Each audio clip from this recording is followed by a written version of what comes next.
Hi hello friends, welcome back to my YouTube channel. ಸ್ನೇಹಿತರೆ, ಇವತ್ತಿನ classes science ಆಗಿರುತ್ತೆ.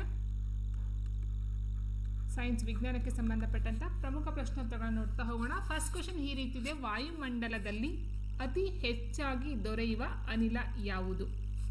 ವಾಯುಮಂಡಲದಲ್ಲಿ ಅತಿ ಹೆಚ್ಚಾಗಿ ದೊರೆಯುವ ಅನಿಲ ಯಾವುದು? Carbon dioxide, argon, oxygen, nitrogen. So ಒಟ್ಟು ವಾಯುಮಂಡಲದಲ್ಲಿ 100% ಅದೇ ಅಂತ ಹೇಳಿದರೆ ಅದರಲ್ಲಿ 78% ನಾವು ನೈಟ್ರೋಜನ್ ಅಥವಾ ಸಾರಜನಕವನ್ನು ನೋಡ್ತೀವಿ ಸ್ನೇಹಿತರೆ. ಆಕ್ಸಿಜನ್ ಬಂದು 21% ನೋಡ್ತೀವಿ. ಇನ್ನು ಉಳಿದಂತೆ 1% ಏನಿರುತ್ತೋ ಸೊ ಅದು ಇತರ ಅನಿಲಗಳಲ್ಲಿ ಮಿಶ್ರಣ ಆಗ್ತಕ್ಕಂಥದ್ದಾಗುತ್ತೆ. ಆರ್ಗಾನ್ ಆಗಿರ್ಬೋದು, ಕಾರ್ಬನ್ ಡೈಆಕ್ಸೈಡ್ ಆಗಿರ್ಬೋದು, ನೀರಾಗಿರ್ಬೋದು. ಸೊ ಇದೆಲ್ಲ ನೋಡ್ತಾ ಹೋದಾಗ ಇನ್ನು 1% ಎಲ್ಲ ಕಂಪ್ಲೀಟಾಗಿ ಗ್ಯಾಸಸ್ಗಳು ನೋಡ್ತಾ ಹೋಗ್ತೀವಿ. ಓಕೆ, ಸೊ ಹೀಗಿರಬೇಕಾದ್ರೆ ನೈಟ್ರೋಜನ್ ಅಥವಾ ಸಾರಜನಕ ಅಂತಕ್ಕಂಥದ್ದು ವಾಯುಮಂಡಲದಲ್ಲಿ ಅತಿ ಹೆಚ್ಚಾಗಿ ದೊರೆತಕ್ಕಂಥ ಒಂದು ಅನಿಲ ಗ್ಯಾಸಸ್ ಆಗಿರುತ್ತೆ. ಸೊ ಆನ್ಸರ್ ಆಪ್ಷನ್ 4 ಆಗಿರುತ್ತೆ. ಆ್ಯಂಡ್ ನೆಕ್ಸ್ಟು, ವಾಯುಮಂಡಲದಲ್ಲಿ ಸಾರಜನಕ ಅಥವಾ ನೈಟ್ರೋಜನ್ ಪ್ರಮಾಣ ಎಷ್ಟು ಅಂತ ಕೇಳಿದರೆ, ವಾಯುಮಂಡಲದಲ್ಲಿ ಸಾರಜನಕ ಅಥವಾ ನೈಟ್ರೋಜನ್ ಪ್ರಮಾಣ ಎಷ್ಟು? 21%, 78%, 0.93%, 0.03%. ಸೊ ನಾನು ಹೇಳಿದಾಗೆ ಸಾರಜನಕ ಅಥವಾ ನೈಟ್ರೋಜನ್ ಅಂತಕ್ಕಂಥದ್ದು ವಾತಾವರಣದಲ್ಲಿರ್ತಕ್ಕಂಥ ಅತಿ ಹೆಚ್ಚಾಗಿ ಸಿಗ್ತಕ್ಕಂಥ ಒಂದು ಗ್ಯಾಸಸ್ ಆಗಿರುತ್ತೆ ಸ್ನೇಹಿತರೆ, ಗ್ಯಾಸ್ ಆಗಿರುತ್ತೆ. ಸೊ ಹಾಗಿರಬೇಕಾದ್ರೆ ಇಲ್ಲಿ ಆನ್ಸರ್ ಯಾವ್ದು ಬರುತ್ತೆ? ಆಪ್ಷನ್ 2 78% ನೈಟ್ರೋಜನ್ ಆಗಿರುತ್ತೆ, 21% ಆಕ್ಸಿಜನ್ ಆಗಿರುತ್ತೆ, ಆ್ಯಂಡ್ 0.03 ಅಂತ ಹೇಳಿದ್ರೆ ಇಂಗಾಲ ಡೈಆಕ್ಸೈಡ್ ಆಗಿರುತ್ತೆ, 0.93 ಅಂತ ಹೇಳಿದ್ರೆ ಈ ಥರ ಅದರ್ ಗ್ಯಾಸಸ್ ಆಗಿರುತ್ತೆ. ಸೊ ಹೀಗಿರಬೇಕಾದ್ರೆ ನೈಟ್ರೋಜನ್ ವಾಯುಮಂಡಲದ ಅತಿ ಹೆಚ್ಚಿನ ಪ್ರಮಾಣವನ್ನು ಹೊಂದಿದ್ದು ಇದು ಸುಮಾರು 78% ಆಗಿರುತ್ತದೆ. ಆ್ಯಂಡ್ ನೆಕ್ಸ್ಟು, ಆಕ್ಸಿಜನ್ ಅನಿಲವನ್ನು ಶೋಧಿಸಿದವರು ಯಾರು ಅಥವಾ ಸಂಶೋಧಿಸಿದವರು ಯಾರು? William Ramsay, Rutherford, Joseph black, Joseph ಪ್ರಿಸ್ಲೆ. Oxygen ಅನಿಲವನ್ನು ಶೋಧಿಸಿದವರು, ಇದರ ಒಂದು ಆಕ್ಸಿಜನ್ ಓ ಅಂತ ಹೇಳ್ತೀವಿ ಅಲ್ವಾ. ಸೊ ಆಕ್ಸಿಜನ್ ಅಥವಾ ಆಮ್ಲಜನಕ ಇದನ್ನು ಪರಿಚಯ ಮಾಡಿದವರು ಅಥವಾ ಅದನ್ನು ಕಂಡಿಡಿದವರು ಅಥವಾ ಶೋಧನೆಯನ್ನು ಮಾಡಿರ್ತಕ್ಕಂಥವ್ರು ಯಾರು ಅಂತ ಹೇಳಿದ್ರೆ ಆಪ್ಷನ್ 4 ಜೋಸೆಫ್ ಪ್ರಿಸ್ಲೆ. ನೋಡಿ, 1774ರಲ್ಲಿ ಅವರು ಆಕ್ಸಿಜನ್ ಅನಿಲವನ್ನು ಪ್ರತ್ಯೇಕಿಸಿ ಅದರ ಗುಣಲಕ್ಷಣಗಳನ್ನು ಕಂಡಿದ್ದಾರೆ. ಓಕೆ, ಸೊ ಆನ್ಸರ್ ಆಪ್ಷನ್ ಅಂದರೆ ಜೋಸೆಫ್ ಪ್ರಿಸ್ಲೆ ಆಗಿರ್ತಾರೆ. ಇನ್ನು ನೆಕ್ಸ್ಟು, ವಾಯುಮಂಡಲದಲ್ಲಿ ಕಾರ್ಬನ್ ಡೈಆಕ್ಸೈಡ್ನ ಪ್ರಮಾಣ ಎಷ್ಟು ಅಂತ ಕೇಳಿದರೆ, ಸೊ ಅಫ್ಕೋರ್ಸ್ 0.003%, 0.03%, 0.005%, 0.93%. ಸೊ ಇಲ್ಲಿ ಕೇಳಿರ್ತಕ್ಕಂಥದ್ದು ಕಾರ್ಬನ್ ಡೈಆಕ್ಸೈಡ್ CO2ನ ಪ್ರಮಾಣ ಎಷ್ಟು ವಾತಾವರಣದಲ್ಲಿ ಅಥವಾ ವಾಯುಮಂಡಲದಲ್ಲಿ? ಸರಿಯಾದ ಉತ್ತರ ಸ್ನೇಹಿತರೆ 0.03% ಆಗಿರುತ್ತೆ. ಆಪ್ಷನ್ 2 0.03%. ನೆಕ್ಸ್ಟು, ವಾಯುಮಂಡಲದಲ್ಲಿ ಅತಿ ಹೆಚ್ಚು ಪ್ರಮಾಣದಲ್ಲಿರುವ ಜಡ ಅನಿಲ ಯಾವುದು? ಇನರ್ಟ್ ಗ್ಯಾಸ್ ಅಥವಾ ನೋಬೆಲ್ ಗ್ಯಾಸ್ ಅಂತ ಏನು ಹೇಳ್ತೀವೋ, ವಾಯುಮಂಡಲದಲ್ಲಿ ಅತಿ ಹೆಚ್ಚು ಪ್ರಮಾಣದಲ್ಲಿರುವ ಜಡ ಅನಿಲ ಯಾವುದು? Argon, neon, krypton, xenon. So xenon ಅಂದರೆ ಕ್ಸೆನಾನ್ ಅಂತ ಹೇಳ್ತೀವಿ, ಕ್ಸೆನಾನ್ ಬರುತ್ತೆ. So argon, neon, krypton, xenon ಯಾವುದು ಅತಿ ಹೆಚ್ಚು ಪ್ರಮಾಣದಲ್ಲಿರ್ತಕ್ಕಂಥ ಒಂದು ಜಡ ಅನಿಲ? ಸೊ ಜಡ ಅನಿಲ ಅಂದರೆ ಇಟ್ ಮೀನ್ಸ್ ಅದೊಂದು ಆಕ್ಟಿವ್ ಇರೋದಿಲ್ಲ ಅಂತ ಹೇಳ್ತೀವಿ, ಜಡತ್ವವನ್ನು ಹೊಂದಿರತಕ್ಕಂಥದ್ದು. ಸೊ ಇಲ್ಲಿ ಆನ್ಸರ್ ಆಪ್ಷನ್ 1 ಆರ್ಗಾನ್ ಆಗಿರುತ್ತೆ, ಆರ್ಗಾನ್. ಸೊ ನೋಡಿ, ವಾಯುಮಂಡಲದಲ್ಲಿ ಅತಿ ಹೆಚ್ಚು ಪ್ರಮಾಣದಲ್ಲಿರುವ ಜಡಾನಿಲ ಅದು ಆರ್ಗಾನ್ ಆಗಿರುತ್ತೆ. ಇದು ವಾಯುಮಂಡಲದ ಸುಮಾರು 0.93% ಇದ್ದು ಇದು ಸ್ವಾಭಾವಿಕವಾಗಿ ನಿಷ್ಕ್ರಿಯ ಗ್ಯಾಸ್. ನಿಷ್ಕ್ರಿಯ ಅಂತ ಹೇಳಿದ್ರೆ ಅಲ್ಲಿ ಯಾವುದೇ ಒಂದು ಕೆಲಸ ಅಥವಾ ಒಂದು ರಾಸಾಯನಿಕ ಕ್ರಿಯೆ ನಡೀತಕ್ಕಂಥದ್ದು ಆಗಿರೋದಿಲ್ಲ. ಆ್ಯಂಡ್ ನೆಕ್ಸ್ಟು, ವಿಶ್ವದಲ್ಲಿ ಬ್ರಹ್ಮಾಂಡದಲ್ಲಿ ಅತ್ಯಂತ ಹೇರಳವಾಗಿರುವ ಅನಿಲ ಯಾವುದು? ಸಾರಜನಕ ಅಥವಾ ನೈಟ್ರೋಜನ್, ಆಮ್ಲಜನಕ ಅಥವಾ ಆಕ್ಸಿಜನ್, ಕಾರ್ಬನ್ ಡೈಆಕ್ಸೈಡ್, ಜಲಜನಕ ಅಥವಾ ಹೈಡ್ರೋಜನ್. ಸೊ ನೋಡಿ ಸ್ನೇಹಿತರೆ, 2 ಕ್ವಶನ್ ಬರುತ್ತೆ ಇಲ್ಲಿ.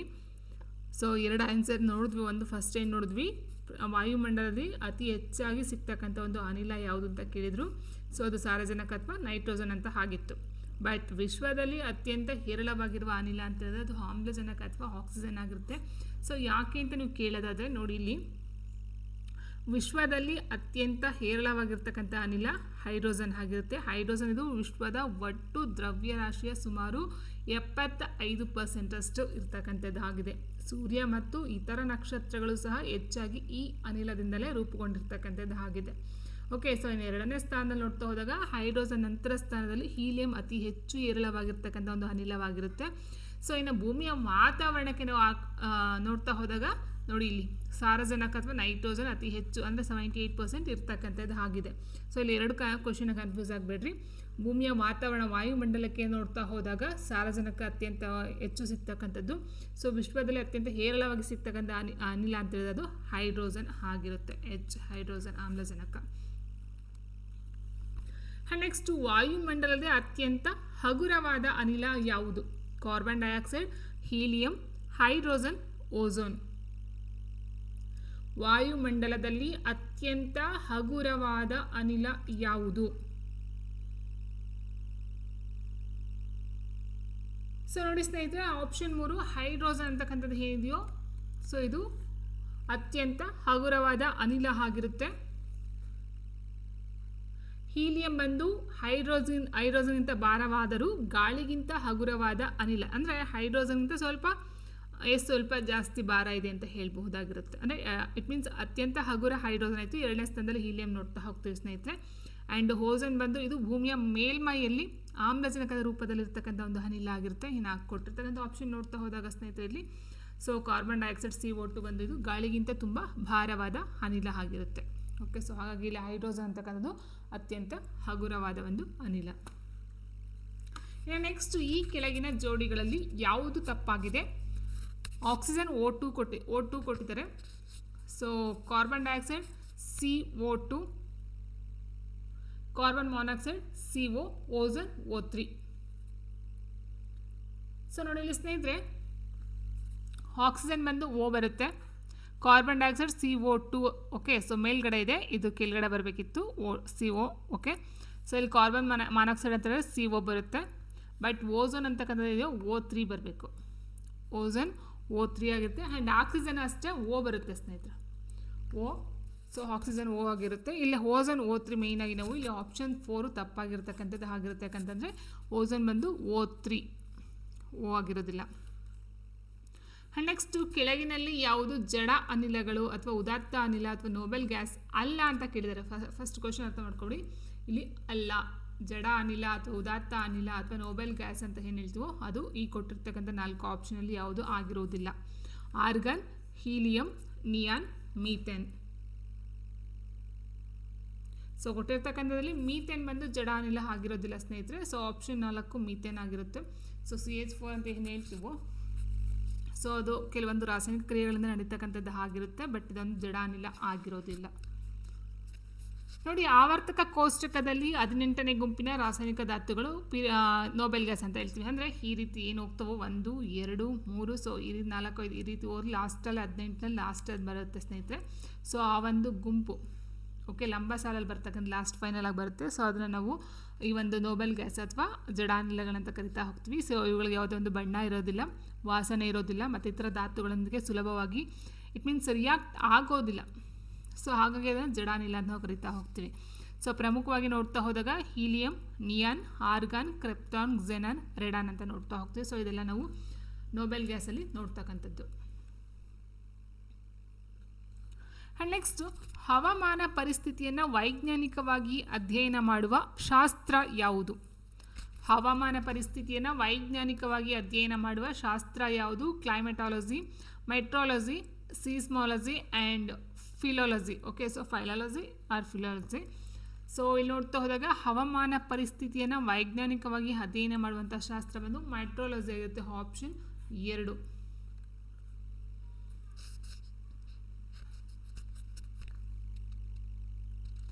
ನೆಕ್ಸ್ಟು, ಹಸುವಿನ ಹಾಲು ತುಸು ಹಳದಿಯಾಗಿರಲು ಕಾರಣವೇನು ಅಂತ ಕೇಳಿದರೆ, ಸೊ ನೋಡಿರಬಹುದು ನೀವು, ಹಸು ಹಾಲು ತುಸು ಹಳದಿ ಇರುತ್ತೆ, ಬಟ್ ಎಮ್ಮೆ ಹಾಲು ವೈಟ್ ಇರುತ್ತೆ ಸ್ನೇಹಿತರೆ. ಕೆಲವೊಂದು ಇರುತ್ತೆ, ಎಮ್ಮೆ ಹಾಲು ಅಂತನೆಲ್ಲ ಕೆಲವೊಂದೆಲ್ಲ ತುಸು ಅಂದರೆ ಹಳದಿ ಬರುತ್ತೆ, ಯೆಲ್ಲೋ ಕಲರು, ಇನ್ನು ಕೆಲವೆಲ್ಲ ವೈಟ್ ಇರುತ್ತೆ. ಬಿಕಾಸ್ ಯಾಕೆ ಅಂತ ಕೇಳಿದರೆ ಮೆಲಾನಿನ್, ಕೆರಾಟಿನ್, ರೈಬೋಫ್ಲೇವಿನ್, ಬುಲಾಸ್ ಅಂತ ಕೊಟ್ಟಿದ್ದಾರೆ. ಸೊ ಮೆಲಾನಿನ್ ಅಂತಕ್ಕಂಥದ್ದು ಚರ್ಮದ ಬಣ್ಣಕ್ಕೆ ಕಾರಣ ಆಗಿರುತ್ತೆ. ಕೆರಾಟಿನ್ ಬಂದು ಕೂದಲಿನ ಬಣ್ಣಕ್ಕೆ ಕಾರಣ ಆಗಿರುತ್ತೆ. ಸೊ ರೈಬೋಫ್ಲೇವಿನ್ ಅಂತಕ್ಕಂಥದ್ದು ಹಾಲು ತುಸು ಹಳದಿ ಆಗಿರ್ತಕ್ಕಂಥದ್ದು ಕಾರಣ. ಒಂದು ರೈಬೋಪ್ಲೆವಿನ್ ಆಗಿರ್ತಕ್ಕಂಥದ್ದು. So answer option 3 ರೈಬೋಪ್ಲೆವಿನ್. ಸೊ ಇಲ್ಲಿ ಕೇಳೋ ಒಂದು ನೋಡಿ, ಇಲ್ಲಿ ಎರಡನ್ನೂ ಸಹ ಕೊಟ್ಟಿದ್ದೀನಿ ಆನ್ಸರು, ಬಟ್ ಮೇಯ್ನಾಗಿ ನಾವು ನೋಡ್ತಾ ಹೋದಾಗ ಆನ್ಸರ್ ಆಪ್ಷನ್ ಅದು ರೈಬೋಪ್ಲೆವಿನ್ ಆಗಿರುತ್ತೆ ಅಥವಾ ರೈಬೋಪ್ಲೆವಿನ್. ಸೊ ಓಕೆ, ಸೊ ಅದ್ರ ಜೊತೆಗೆ ನಿಮಗೆ ಕೆರಾಟಿನ್ ಏನಾದರೂ ಕೊಟ್ಟು ಸಹ ಅದು ಸಹ ನೀವು ಟಿಕ್ ಮಾಡಬೇಕಾಗುತ್ತೆ. ಬಟ್ ಇವೆರಡಲ್ಲಿ ನಿಮ್ಗೆ ಕೊಟ್ಟಾಗ ಆನ್ಸರ್ ಮೇಯ್ನಾಗಿ ಇದೇ ಆನ್ಸರ್ ಆಗಿರುತ್ತೆ ಸ್ನೇಹಿತರೆ. ಹಸುವಿನ ಹಾಲು ತುಸು ಹಳದಿ ಬಣ್ಣದಿಂದ ಕೂಡಲು ಮುಖ್ಯ ಕಾರಣ ಹಾಲಿನಲ್ಲಿರ್ತಕ್ಕಂಥ ಕೆರೋಟಿನ್ ಮತ್ತು ರೈಬೋಪ್ಲಾವಿನ್ ಅಂಶಗಳು ಆಗಿದ್ದಾವೆ. ಓಕೆ, ಸೊ ಅದಕ್ಕೆ ಹೇಳಿದ್ದು ಎರಡು ಆಗಿರುತ್ತೆ, ಬಟ್ ಮೇಯ್ನ್ ಆನ್ಸರ್ ಬಂದು ನಿಮಗೆ ರೈಬೋಪ್ಲಾವಿನ್ ಕೊಟ್ಟರೆ ಅದನ್ನು ನೀವು ಟಿಕ್ ಮಾಡಬೇಕಾಗುತ್ತೆ. ಇನ್ನು ಕೆರೋಟಿನ್ ಹಸಿರು ಹುಲ್ಲು, ಮೇವು ಮತ್ತು ಸಸ್ಯಗಳಲ್ಲಿ ಸ್ವಾಭಾವಿಕವಾಗಿ ಕಂಡುಬರುವ ಕೆರೋಟಿನ್ ಎಂಬ ವರ್ಣದ್ರವ್ಯವು ಕೊಬ್ಬಿನಲ್ಲಿ ಕರಗುತ್ತದೆ. ಹಸುಗಳ ಇಂತಹ ಹಸಿರು ಮೇವನ್ನು ಸೇವಿಸುವುದರಿಂದ ಈ ಅಂಶವು ಹಾಲಿನ ಕೊಬ್ಬಿನಲ್ಲಿ ಸೇರಿಕೊಂಡು ಹಾಲಿಗೆ ತುಸು ಹಳದಿ ಬಣ್ಣವನ್ನು ನೀಡುತ್ತದೆ. ಓಕೆ, ಕೆರೋಟಿನ್ನ ಕೆಲಸ. ಇನ್ನು ರೈಬೋಫ್ಲಾವಿನ್ ಅಂತ ಹೇಳಿದಾಗ ಇದನ್ನು ವಿಟಮಿನ್ B2 ಅಂತ ಹೇಳ್ತೀವಿ. ಇದು ಹಾಲಿನಲ್ಲಿ ಸ್ವಾಭಾವಿಕವಾಗಿರುವ ಹಳದಿ ಬಣ್ಣದ ಪಿಗ್ಮೆಂಟ್ ಆಗಿರುತ್ತದೆ. ಹಾಗಾಗಿ ಮೇನ್ ನೋಡ್ತಾ ಹೋಗ್ತೀವಿ. ಇನ್ನು ಉಳಿದಂತೆ ನೋಡ್ತಾ ಹೋದಾಗ ಹಾಲಿಗೆ ಬಿಳಿ ಬಣ್ಣ ಬರುವುದು ಅದರಲ್ಲಿರುವ ಕ್ಯಾಸಿನ್ ಪ್ರೋಟೀನಿಂದ ಆಗಿ. ಸೊ ಎಮ್ಮೆಯ ಹಾಲಿನಲ್ಲಿ ಕೆರೋಟಿನ್ ಅಂಶವಿರುವುದಿಲ್ಲ, ಆದ್ದರಿಂದ ಅದು ಸಂಪೂರ್ಣ ಬಿಳಿ ಬಣ್ಣದಲ್ಲಿ ಇರುತ್ತದೆ. ಓಕೆ, ಸೊ ಇದು ಆಗಿತ್ತು. ಆ್ಯಂಡ್ ಎರಡು ಸಹ ನೋಡ್ಕೊಳ್ತಾ ಹೋಗಿ, ಬಿಳಿ ಹಾಲು ಅಥವಾ ಹಳದಿ ಎರಡಕ್ಕೂ ಡಿಫ್ರೆನ್ಸ್ ಯಾಕೆ ಅಂತ. ನೆಕ್ಸ್ಟ್, ಹಂದಿಗೋಡು ರೋಗ ಡ್ಯಾಶ್ನಿಂದ ಬರುತ್ತದೆ. ವಂಶವಾಹಿ, DDT, ಮೀಥೇನ್, ಪ್ರೋಟೀನ್. ಸೊ ನೋಡಿ ಸ್ನೇಹಿತರೆ, ಹಂದಿಗೋಡು ಅಂತ ಹೇಳಿದಾಗ ಅದು ವಂಶವಾಹಿಯಾಗಿ ಬರ್ತಕ್ಕಂಥದ್ದಾಗಿರುತ್ತೆ. ಆಪ್ಷನ್ 1 ವಂಶವಾಹಿಯಾಗಿ ಬರ್ತಕ್ಕಂಥ. ಬಟ್ ವಂಶವಾಹಿಯಾಗಿ ಹೇಗೆ ಬರುತ್ತೆ ಅಂತ ನೋಡೋದಾದರೆ, ಸೊ ಈ ಒಂದು ವಂಶ ಅಂದರೆ ಈ ಒಂದು ಜನ್ರೇಷನಲ್ಲಿ ತಂದೆ ಏನಾದರೂ ಕೆಲವೊಂದು ಕ್ರಿಮಿನಾಶಕ ಅಥವಾ ಕೀಟನಾಶಕ ಕೆಲವೊಂದು ಔಷಧಿಗಳು ಏನಿರುತ್ತೋ, ಸೊ ಅದರಿಂದ ಅವ್ರಿಗೆ ಬರುತ್ತೆ. ಸೊ ಅದರಿಂದ ಏನಾಗುತ್ತೆ, ಅವ್ರ ಮಕ್ಕಳಿಗೂ ಸಹ ಅದು ಕಂಟಿನ್ಯೂ ಆಗ್ತಾ ಹೋಗುತ್ತೆ.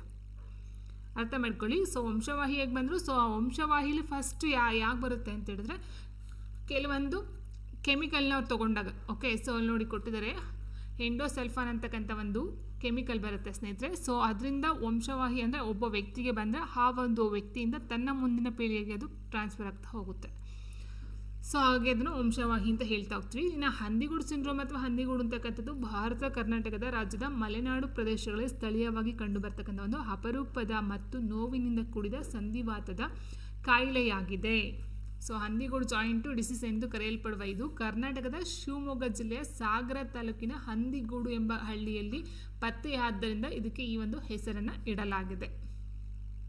ಓಕೆ, ಇನ್ನು ಹಂದಿಗೂಡು ರೋಗವು ಯಾವ ನಿರ್ದಿಷ್ಟ ರಾಸಾಯನಿಕದ ಸ್ರವಿಕೆಯಿಂದ ಬರುವ ರೋಗವಲ್ಲ. ಇದು ಮುಖ್ಯವಾಗಿ ವಂಶವಾಹಿ ಸಮಸ್ಯೆಯಿಂದ ಉಂಟಾಗುವ ಕಾಯಿಲೆಯಾಗಿದೆ. ವೈಜ್ಞಾನಿಕವಾಗಿ ಇದನ್ನು endemic familial arthritis of Malnad ಎಂದು ಕರೆಯಲಾಗುತ್ತದೆ. ಇದು ಆನುವಂಶಿಕವಾಗಿ ಹರಿದು ಬರುವ ಮೂಳೆ ಮತ್ತು ಕೀಲುಗಳ ಕಾಯಿಲೆಯಾಗಿದ್ದು ಕರ್ನಾಟಕದ ಮಲೆನಾಡು ಭಾಗದಲ್ಲಿ ಹೆಚ್ಚಾಗಿ ಕಂಡುಬರ್ತಕ್ಕಂಥದ್ದಾಗಿರುತ್ತೆ ಸ್ನೇಹಿತರೆ. ಇನ್ನು ರಕ್ತದಲ್ಲಿ ಕ್ಯಾಲ್ಸಿಟೋನಿನ್ ಎಂಬ ಹಾರ್ಮೋನ್ನ ಮಟ್ಟ ಕಡಿಮೆಯಾಗುವುದರಿಂದ ಮೂಳೆಗಳಲ್ಲಿ ನ್ಯೂನತೆಗಳು ಉಂಟಾಗುತ್ತವೆ ಎಂಬುದು ವೈದ್ಯಕೀಯ ಸಂಶೋಧನೆಗಳಲ್ಲಿ ತಿಳಿದು ಬಂದಿದೆ.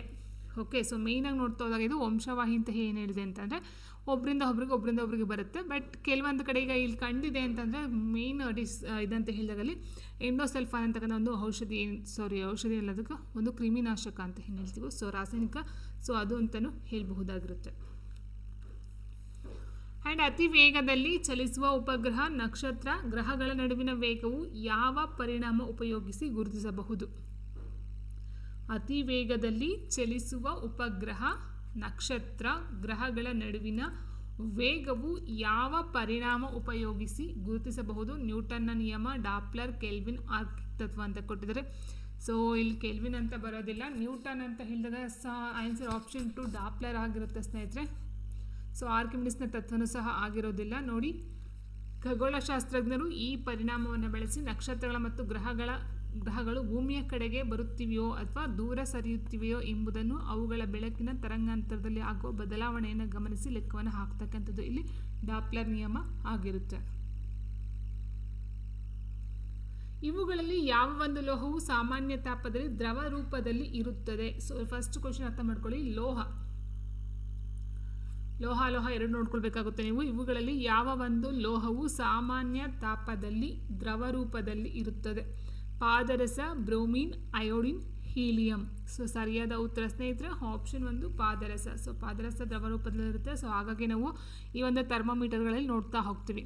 ಸೊ ನೀಡ್ತಕ್ಕಂಥ ಆಯ್ಕೆಯಲ್ಲಿ ಸಾಮಾನ್ಯ ತಾಪಮಾನದಲ್ಲಿ ದ್ರವ ರೂಪದಲ್ಲಿರುವ ಏಕೈಕ ಲೋಹ ಅಂತ ಹೇಳಿದ್ರು ಪಾದರಸ ಅಥವಾ ಮರ್ಕ್ಯೂರಿ ಅಂತ ಹೇಳ್ತೀವಿ. ಇನ್ನು ಬ್ರೋಮಿನ್ ಬಂದು ಇದು ದ್ರವ ರೂಪದಲ್ಲಿರುವ ಅಲೋಹವಾಗಿರುತ್ತೆ. ಅಯೋಡಿನ್ ಬಂದು ಇದು ಘನ ರೂಪದಲ್ಲಿರುವ ಅಲೋಹ. ಹೀಲಿಯಂ ಬಂದು ಅನಿಲ ರೂಪದಲ್ಲಿರ್ತಕ್ಕಂಥ ಅಲೋಹ. ಸೊ ಕೊಟ್ಟಿರ್ತಕ್ಕಂಥ ಪಾದರಸ ಒಂದು ಬಿಟ್ಟು ಮಿಕ್ಕಂತೆ ಎಲ್ಲ ಸಹ ಅಲೋಹ ಆಗಿರುತ್ತೆ. ಸೊ ಅದರಲ್ಲೂ ಸಹ ನೋಡ್ಕೊಳ್ತಾ ಹೋದರೆ ದ್ರವ, ಘನ, ಅನಿಲ ಅದು ಇಂಪಾರ್ಟೆಂಟೇ ಆಗಿರುತ್ತೆ. ಇನ್ನು ನೆಕ್ಸ್ಟ್ ಕಳ್ಳಬಟ್ಟಿಯಲ್ಲಿರುವ ವಿಷಕಾರಕ ರಾಸಾಯನಿಕ ಯಾವುದು? Ethyl alcohol, benzyl alcohol, methyl alcohol, phenol. So ethyl alcohol ಆರೋಗ್ಯಕ್ಕೆ ಒಳ್ಳೆಯದೇ ಆಗಿರುತ್ತೆ ಸ್ನೇಹಿತರೆ. ಬಟ್ ಈಥೈಲ್ ಆಲ್ಕೋಹಾಲ್ ಅಂತಕ್ಕಂಥದ್ದೇ ಈ ಒಂದು ಕಳ್ಳಬಟ್ಟಿಯಲ್ಲಿ ಮೇಯ್ನಾಗಿ ಇರ್ತಕ್ಕಂಥ ಇಂಗ್ರೀಡಿಯೆಂಟ್ಸ್ ಆಗಿರುತ್ತೆ. ಸೊ ಅದರಲ್ಲಿ ವಿಷಕಾರಕವಾಗಿ ಬಳಸ್ತಕ್ಕಂಥ ಒಂದು ರಾಸಾಯನಿಕ ಅನಿಲ ಯಾವುದು ಅಂತ ಹೇಳಿದ್ರೆ ಮೀಥೈಲ್ ಆಲ್ಕೋಹಾಲ್ ಆಗಿರುತ್ತೆ. ಸೊ 2 ಕ್ವಶನ್ ನೋಡಬಹುದು ಇಲ್ಲಿ ಸ್ನೇಹಿತರೆ. ಕಳ್ಳಬಟ್ಟಿಯಲ್ಲಿ ಇರ್ತಕ್ಕಂಥ ಒಂದು ರಾಸಾಯನಿಕ ಯಾವುದು ಅಂತ ಕೇಳಿದ್ರೆ ಈಥೈಲ್ ಆಲ್ಕೋಹಾಲು ಸಹ ಕಳ್ಳಬಟ್ಟಿಯಲ್ಲಿ ಮೇಯ್ನ್ ಮಾಡ್ತಕ್ಕಂಥ ಇಂಗ್ರೀಡಿಯೆಂಟ್ಸ್ ಅಥವಾ ಒಂದು ರಾಸಾಯನಿಕ ಆಗಿರುತ್ತೆ. ಬಟ್ ವಿಷಕಾರಕ ರಾಸಾಯನಿಕ ಯಾವುದು ಅಂತ ಹೇಳಿದ್ರೆ ಅದು ಮೀಥೈಲ್ ಆಲ್ಕೋಹಾಲ್ ಆಗಿರುತ್ತೆ. ಅರ್ಥ ಮಾಡ್ಕೊಳ್ತಾ ಹೋಗಿ. ನೋಡಿ, ಇಲ್ಲಿ ಕಳ್ಳಬಟ್ಟಿಯಲ್ಲಿ ಕಂಡುಬರುವ ಪ್ರಮುಖ ಮತ್ತು ಅತ್ಯಂತ ಮಾರಣಾಂತಿಕ ವಿಷಕಾರಿ ಅಂಶವೆಂದರೆ ಅದು ಮೀಥೈಲ್ ಆಲ್ಕೋಹಾಲ್ ಆಗಿರುತ್ತೆ. ಇದನ್ನು ಕೈಗಾರಿಕಾ ಆಲ್ಕೋಹಾಲ್ ಎಂದು ಸಹ ಕರೆಯಲಾಗುತ್ತದೆ. ಯಾಕೆ ಅಂತ ಹೇಳಿದ್ರೆ ಸೊ ಲಾಭಕ್ಕಾಗಿ ಕಳ್ಳಬಟ್ಟೆ ತಯಾರಕರು ಇದನ್ನು ಏಥನಾಲ್ ಜೊತೆಗೆ ಬೆರೆಸುತ್ತಾರೆ. ಸೊ ಆಲ್ರೆಡಿ ಹೇಳಿದಾಗೆ ಏಥನಾಲ್ ಅಥವಾ ಈಥೈಲ್ ಆಲ್ಕೋಹಾಲ್ ಅಂತ ಏನು ಹೇಳ್ತೀವೋ ಸೊ ಅದು ಬಂದು ಕಳ್ಳಬಟ್ಟಿ ಮಾಡೋದಕ್ಕೆ ಯೂಸ್ ಮಾಡ್ತಕ್ಕಂಥದ್ದು. ಸೊ ಅದರ ಜೊತೆಗೆ ಮೆಥನಾಲನ್ನು ಸೇರಿಸಿದಾಗ, ಮೀಥೈಲ್ ಆಲ್ಕೋಹಾಲ್ ಅಥವಾ ಮೆಥನಾಲ್ನ ಸೇರಿಸಿದಾಗ ಅದು ಯಕೃತ್ತನ್ನು ಫಾರ್ಮಾಲ್ಡಿಹೈಡ್ ಆಗಿ ಪರಿವರ್ತಿಸಿ ನಂತರ ಅತ್ಯಂತ ವಿಷಕಾರಿಯಾದ ಫಾರ್ಮಿಕ್ ಆಮ್ಲವಾಗಿ ಬದಲಾಯಿಸ್ತಕ್ಕಂಥದ್ದು. ಈ ಆಮ್ಲವು ರಕ್ತವನ್ನು ಆಮ್ಲೀಯಗೊಳಿಸಿ ಅಂಗಾಂಗಗಳನ್ನು ನಾಶಪಡಿಸ್ತಕ್ಕಂಥದ್ದು ಒಂದು ಕೆಲಸವನ್ನು ಮಾಡುತ್ತೆ. ಓಕೆ, ಸೊ 2 ಕ್ವಶನಿಂದ ರೈಸ್ ಆಗಬಹುದು. ಇನ್ನು ನೆಕ್ಸ್ಟು ಯಾಂತ್ರಿಕ ಶಕ್ತಿಯನ್ನು ವಿದ್ಯುತ್ತನ್ನಾಗಿ ಬದಲಾಯಿಸುವ ಸಾಧನ ಯಾವುದು? Motor, dynamo, radar, sonar. So ಯಾಂತ್ರಿಕ ಶಕ್ತಿಯನ್ನು ವಿದ್ಯುತ್ ಶಕ್ತಿಯನ್ನಾಗಿ ಬದಲಾಯಿಸ್ತಕ್ಕಂಥದ್ದು ಮತ್ತು ವಿದ್ಯುತ್ ಶಕ್ತಿಯನ್ನು ಯಾಂತ್ರಿಕ ಶಕ್ತಿಯಾಗಿ ಬದಲಾಯಿಸ್ತಕ್ಕಂಥದ್ದು 2 ಕ್ವಶನ್ ಸಹ ಕೇಳ್ಬೋದು ಸ್ನೇಹಿತರೆ. ಯಾಂತ್ರಿಕ ಶಕ್ತಿಯನ್ನು ವಿದ್ಯುತ್ ಶಕ್ತಿಯನ್ನಾಗಿ ಬದಲಾಯಿಸ್ತಕ್ಕಂಥ ಒಂದು ಸಾಧನ ಬಂದು ಡೈನಾಮೋ ಅಥವಾ ಜನರೇಟರ್ ಅಂತ ಹೇಳ್ತೀವಿ, ಡೈನಾಮೋ. ಅದೇ ರೀತಿ ಉಲ್ಟಾ ಮಾಡಿದ್ರೆ ವಿದ್ಯುತ್ ಶಕ್ತಿಯನ್ನು ಯಾಂತ್ರಿಕ ಶಕ್ತಿಯಾಗಿ ಪರಿವರ್ತನೆ ಮಾಡ್ತಕ್ಕಂಥದ್ದು ಮೋಟಾರ್ ಆಗಿರುತ್ತೆ. ನೋಡಿ, ಯಾಂತ್ರಿಕ ಶಕ್ತಿ ಅಥವಾ ಮೆಕ್ಯಾನಿಕಲ್ ಎನರ್ಜಿಯನ್ನು ಎಲೆಕ್ಟ್ರಿಕಲ್ ಎನರ್ಜಿಯಾಗಿ ಕನ್ವರ್ಟ್ ಮಾಡ್ತಕ್ಕಂಥದ್ದು ಒಂದು ಸಾಧನಕ್ಕೆ ಏನಂತ ಹೇಳ್ತೀವಿ? ವಿದ್ಯುತ್ ಮೋಟಾರ್ ಅಂತ ಕರಿತೀವಿ ಅಥವಾ ವಿದ್ಯುತ್ ಜನರೇಟರ್ ಅಥವಾ ಡೈನಾಮೋ. ಆ್ಯಂಡ್ ವಿದ್ಯುತ್ ಕಾಂತೀಯ ಪ್ರೇರಣೆ ತತ್ವದ ಆಧಾರದ ಮೇಲೆ ಈ ಒಂದು ಜನರೇಟರ್ ಅಥವಾ ಡೈನಾಮೋ ಕಾರ್ಯವನ್ನು ನಿರ್ವಹಿಸ್ತಕ್ಕಂಥದ್ದು ಆಗಿರುತ್ತೆ. ಮೋಟಾರ್ ಅಂತ ಹೇಳಿದ್ರೆ ಅದಕ್ಕೆ ಆಪೋಸಿಟ್ ಆಗಿ ವಿದ್ಯುತ್ ಶಕ್ತಿಯನ್ನು ಯಾಂತ್ರಿಕ ಶಕ್ತಿಯನ್ನಾಗಿ ಬದಲಾಯಿಸ್ತಕ್ಕಂಥದ್ದು. ಇನ್ನು ರೇಡಾರ್, ಸೋನಾರ್ ಅಂತಕ್ಕಂಥದ್ದು ಏನಾಗುತ್ತೆ? ಇದು ವಸ್ತುಗಳನ್ನು ಪತ್ತೆ ಹಚ್ಚಲು ಮತ್ತು ದೂರವನ್ನು ಅಳೆಯಲು ಬಳಸ್ತಕ್ಕಂಥ ತಂತ್ರಜ್ಞಾನಗಳಾಗಿರುತ್ತೆ. ನೆಕ್ಸ್ಟ್, ತನ್ನ ವಂಶಸ್ಥ ಪ್ರಾಣಿಗಳನ್ನು ತಿನ್ನುವಂಥ ಪ್ರಾಣಿಗಳನ್ನು ಏನೆಂದು ಕರೆಯಲಾಗುತ್ತದೆ? ತನ್ನ ವಂಶಸ್ಥ ಪ್ರಾಣಿಗಳನ್ನು ತಿನ್ನುವಂತಹ ಪ್ರಾಣಿಗಳನ್ನು ಏನೆಂದು ಕರೆಯಲಾಗುತ್ತದೆ? ಏಕಕೋಶ ಜೀವಿಗಳು, ಸಸ್ತನಿಗಳು, ಕ್ಯಾನಿಬಲ್ಗಳು. ಇವುಗಳಲ್ಲಿ ಯಾವುದು ಅಲ್ಲ. ಸೊ ಸರಿಯಾದಂಥ ಒಂದು ಉತ್ತರ ಸ್ನೇಹಿತರೆ ಆಪ್ಷನ್ 3 ಕ್ಯಾನಿಬಲ್ಗಳು.